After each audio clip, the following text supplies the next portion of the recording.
Hello everyone, today I'm going to be showing you how to get scratch cat blocks forever. So let's begin.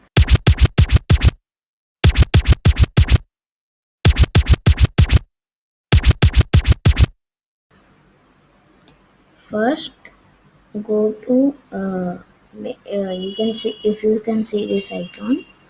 Go to a new tab and write scratch add-ons. Click the link above. It will automatically get you from to a Chrome web store. So you have to add to Chrome. You have to press add to Chrome and it will add. I have added, so it's saying remove from Chrome. Now go to the uh, cat scratch website and uh, click on the scratch add-ons icon.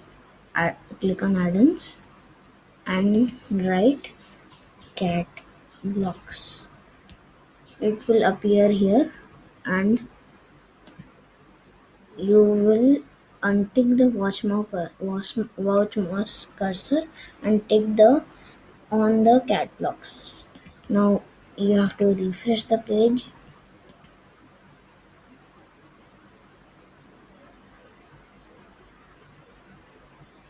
It will refresh and get you cat blocks. Go to events and zoom and take out a cat block. See, you can see it's working really well. So I have made you take out the scratch cat blocks once more time. So thank you for watching. If you have any doubts, you can ask me in the comment section. Bye.